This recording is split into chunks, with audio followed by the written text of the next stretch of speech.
ባሎች በጣም ብስጮች ናቸው ማለት በጣም ይገርማል። አንዳንድ ባሎች እስኪ ራሳችሁን ፈትሹ። ብስጮች ናቸው። እየተበሳጩ ወደ ቤት ሊገቡ ይችላሉ።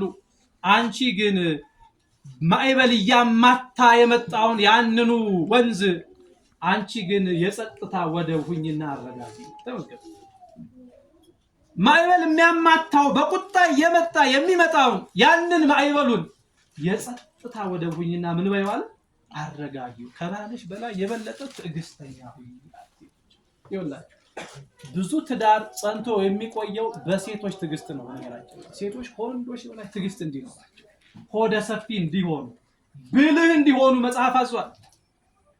እህቴ ሆይ ትዕግስት እንዲኖርሽ፣ ተበሳጭቶ ቢመጣ አረጋጊው፣ ከፍቶት ቢመጣ አንቺ ሞገሱኝው፣ ደክሞት ቢመጣ አንቺ አበርቺው። ያ ማዕበል ውስጥ ያለን መርከብ መቼም ታውቃላችሁ።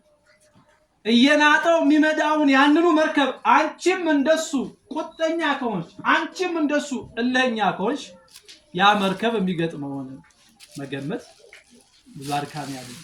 ማዕበሉ ይናጣል። ያ መርከብ እስከያዘው ጭነት መስጠም ነው የመጨረሻ አቅም። ለትዕግስተኛ ሁኚ፣ ታገሺ፣ ይበልጥ ትዳርሽ እንዲጸናል። ሶስተኛ ግን የመከረው ምክር በጣም ይገርማል። የነፍሱ ጉዳይ አደራ አለብሽ አለ። ሁለተኛ ደግሞ ትዕግስተኛ ሁኚ አለ። ሶስተኛ ግን በጣም ይገርም ነው። እዚህ ያላችሁ ሴቶች በጠቅላላ ይመለከታችኋል። ባታገቡ በጆሮሽ ላይ ስለምታደርጊው ጌጥ ብዙ አትጨነቂ። በምንሽ ላይ? በጆሮሽ ላይ ስለምታደርጊው ጌጥ ብዙ አትጨነቂ። እንዲህ ያለው ጌጥ ላንቺ አያስፈልግሽም። ይልቅሽም ጆሮሽን ክፉ ለሆነ ነገር ዝጊው፣ በጎ ለሆነ ቃል እግዚአብሔር ግን ጆሮሽን ክፈቺው።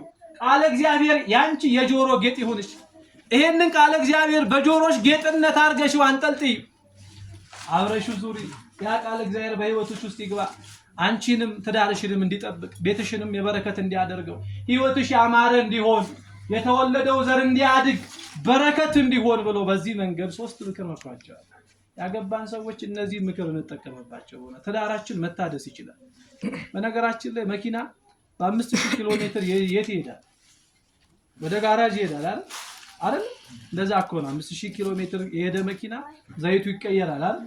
እግሩ ምናምኑ የሚባለው ሰርቪስ ይደረግለታል። ለምን? እንዲሁ ዝም ብሎ ቢሄድ ምን ማድረሱ አይቀርም፣ አደጋ ማድረሱ አይቀርም። ከአደጋ እንዲጠበቅ ነው። ያላገባችሁ ሰዎች ምናልባት ትላንትና ስታገቡ በዘፈን በዓለማዊ ጋብቻ ህይወታችሁን የመሰረታችሁ ሰዎች ቤተክርስቲያን ጋብቻ ታድሳለች። በነገራችን ላይ ሃይማኖት ነው እንጂ ማታድሰው ቤተክርስቲያን ጋብቻ ታድሳለች። ምን ማለት ነው? በሌላ መንገድ አግብተን የነበርን ካለ ኑ ትላለች። በምክረ ካህን መክራ አስተምራ ቀኖና አስፈታ በስጋው ደሙ ልክ እነሱ ያደረጉትን ካባ አድርጋ ትሞሽራለች ቤተክርስቲያን። አላያችሁ? በእድሜያቸው ትልልቅ የሆኑ ሰዎች ቤተ መቅደሱ ካባ አድርገው ሲቆሩ ያ ማለት ነው የመጀመሪያ ህይወታቸው ጋብቻቸው ቅዱስ አልነበረም፣ የክብር ጋብቻ ነበረ። ወደ ቅዱስ ጋብቻ መጣችና ትዳራቸውን ከእንደገና አደሰችላቸው። አያችሁ? ቤታችሁ በትዳራችሁ ምክንያት ሰላም ያጣችሁ ሰዎች ካሉ ኑ ንስሐ ግቡና ጋብቻችሁን ቅዱስ አድርጉት። ያን ጊዜ ቤታችሁ በበረከት ይሞላል። አጋንንትን ድል የምትነሱበት ስጋው ደግሞ በቤታችሁ ይገባል። ጋብቻ በእንደዚህ መንገድ ሲቀደስ ዓላማው ያማረ ይሆናል።